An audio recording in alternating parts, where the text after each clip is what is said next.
Hello hi good morning all of you. ఈరోజు నేను చేసే పని మీకు ఒక విషయం చెప్తాను. ఏంటంటే ఇవి మనకి పొట్టు చీరలు కానీ లేకపోతే మంచి కొంచెం శారీస్లో వచ్చే ఈ పేపర్ అనమాట. ఇది నేను ఏం చేస్తానంటే కొత్త శారీస్ రాగానే ముందు ఈ పేపర్స్ తీసేసి ఇలా ఫోల్డ్ చేసి ఎక్కడో ఒక చోట దాచుకుంటాను. చూసి తర్వాత ఇలాగ ఖాళీగా ఉన్నప్పుడు ఏం చేస్తానంటే వీటిని ఇలాగ కొంత అంటే చిన్న చిన్న పీసెస్గా కట్ చేసి నేను అంటే టిష్యూలా వాడతాను అన్నమాట. మన స్టవ్ క్లీన్ చేయడంలో కానీ లేకపోతే ఇంకా అలాగా టిష్యూస్ మనం వేటి వాడతామో వాటన్నిటికీ కూడా నేను ఇలాగ వాడతాను అన్నమాట. ఎందుకు ఇలా ముందు ఫోల్డ్ చేసి పెడతానంటే అంటే అప్పుడు బిజీగా ఉంటాం కదా, హడావిడిగా ఉన్నప్పుడు అవి మనం చేసుకోవడం కుదరదు. కాబట్టి నేను ఇలాగ ఒక చోట పెట్టుకుని ఈ పేపర్స్ అన్నీ ఒక చోట ఇలా ఫోల్డ్ చేసి పెట్టుకుని తర్వాత ఇలాగ నాకు కొంచెం ఖాళీగా ఉన్నప్పుడు చేస్తాను అన్నమాట. ఇలా కట్ చేసుకుని తర్వాత వంటగదిలో వేటికైనా టిష్యూస్ ఎలా వాడతామో వీటిని అలా వాడతాను అన్నమాట. అందుకని ఒకవేళ మీకు ఎవరికైనా తెలిస్తే ఎలా ఉపయోగిస్తే ఓకే, లేకపోతే దీన్ని అంటే ఇలా వేస్ట్గా పడేయకుండా మనం స్టవ్ క్లీన్ చేయడానికి కానీ లేకపోతే అక్కడ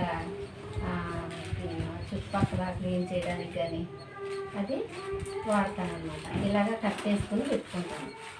ఎప్పుడు అలాగే చేస్తాను.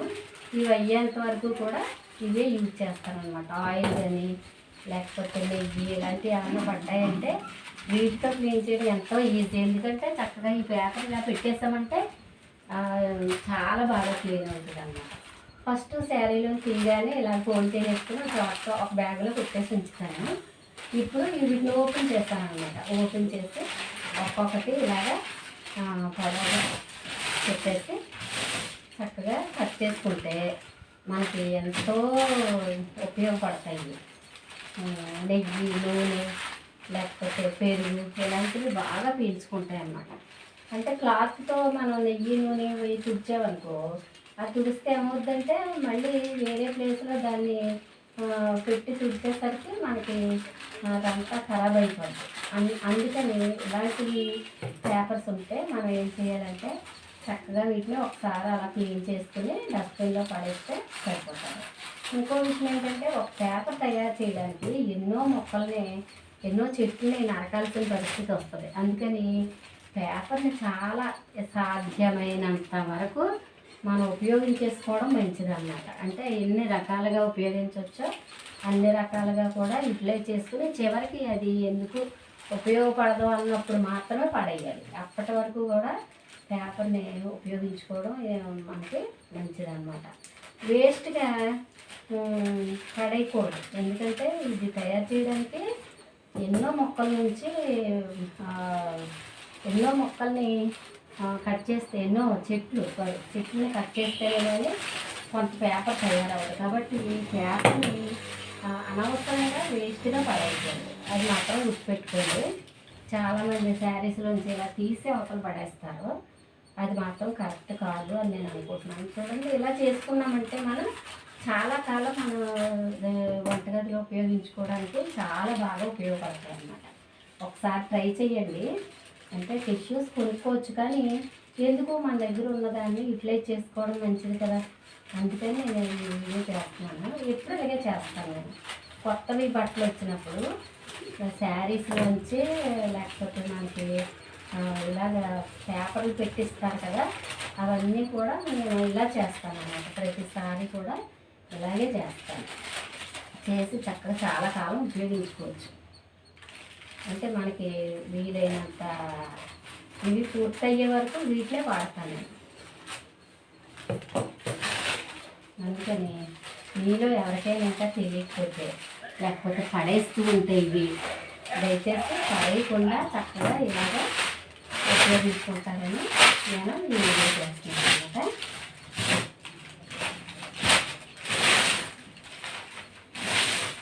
చాలా చాలా ఉపయోగం. ఎంత చక్కగా నీరు దాన్ని నెయ్యి నూనె ఏదైనా సరే చాలా బాగా పీల్చేస్తాయి అన్నమాట. అందువల్ల ఎక్కడైనా నేల మీద కూడా నెయ్యి కొబ్బరి నూనె ఇలాంటివి ఉడికితే ఈ పేపర్ టిష్యూ లాగా ఉపయోగపడుతుంది. ఈ పేపర్ వేసేస్తే చాలా చక్కగా పీల్చేస్తుంది. ఓకేనా? మీరు కూడా ఎవరైనా ఇలాగా శారీస్లో కానీ ఇలా పేపర్స్ వస్తే మాత్రం వేస్ట్గా పడేయకండి, ఇలాగా ఉపయోగించుకోండి. ఓకేనా?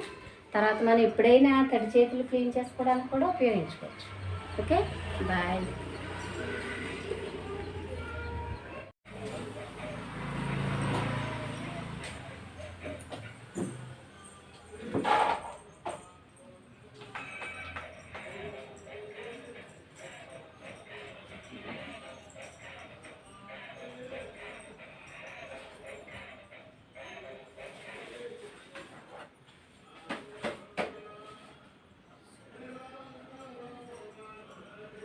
ఎవరు కనిపిస్తున్నారా? అవునా? ఇదిగో వీటిని ఒక చోట పెట్టుకుని నేను ఏం చేస్తానంటే ఇలాగా ఒక పేపర్ తీసుకుని డైలీ మనకి ఏదైనా స్టవ్ కానీ ఏమైనా క్లీన్ చేసుకోవాలంటే వాటర్ కూడా బాగా పీల్చేస్తుంది. వాటర్ ఆయిల్ అన్నీ కూడా చక్కగా పీలుస్తాయి అన్నమాట. ఇలా క్లీన్ చేసుకుంటాను. ఇలా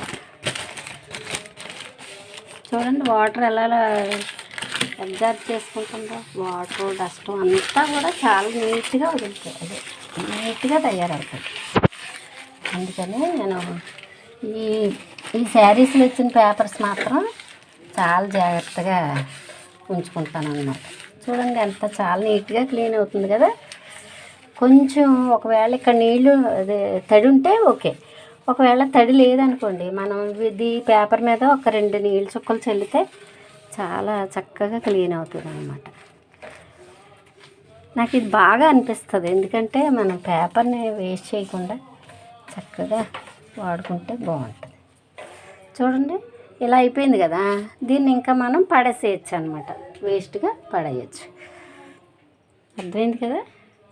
ఇలా చేస్తాను. వీటిని నేను కిచెన్లో ఒక చోట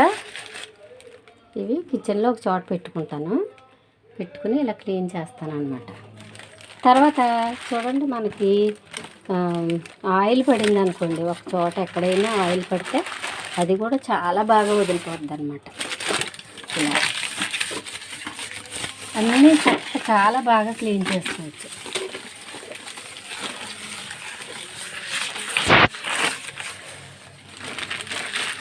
నాకైతే చాలా బాగా అనిపించింది. అందుకే ఇంకెవరైనా చాలామంది కొంచెం తెలుస్తుంది, ఎవరైనా ఇంకా తెలియని వాళ్ళు ఇలాగ శారీ రాగానే ఈ పేపర్ని వేస్ట్గా పడేసి వాళ్ళు ఉన్నారనుకో, వాళ్ళు కొంచెం చూస్తారు తెలుసుకుంటారనేసి నేను ఇలా వీడియో చేశాను అన్నమాట. చాలా చక్కగా ఎంత బాగా యూజ్ అవుతాయో ఇవి.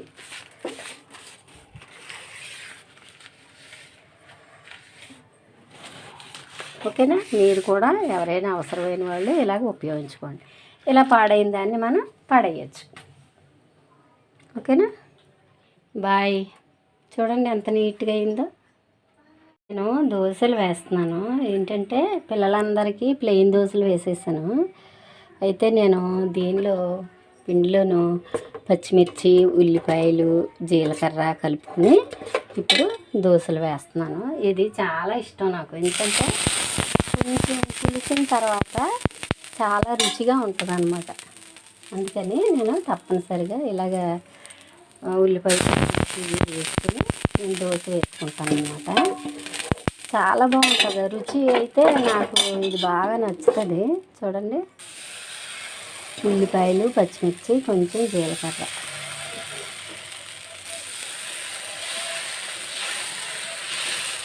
వాళ్ళందరికీ నేను ప్లెయిన్ దోశలు వేసాను.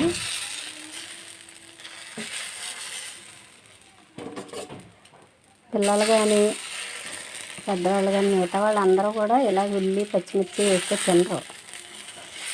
నాకు మాత్రం ఇలా ఇష్టం అన్నమాట. అమ్మా ఇలాగా ఒక్క చుక్క ఆయిల్ వేసుకుని చక్కగా మళ్ళీ టేస్టీగా ఉంటుంది. దానికి టమోటా చట్నీ చేశాను, చాలా అద్భుతంగా ఉంటుంది.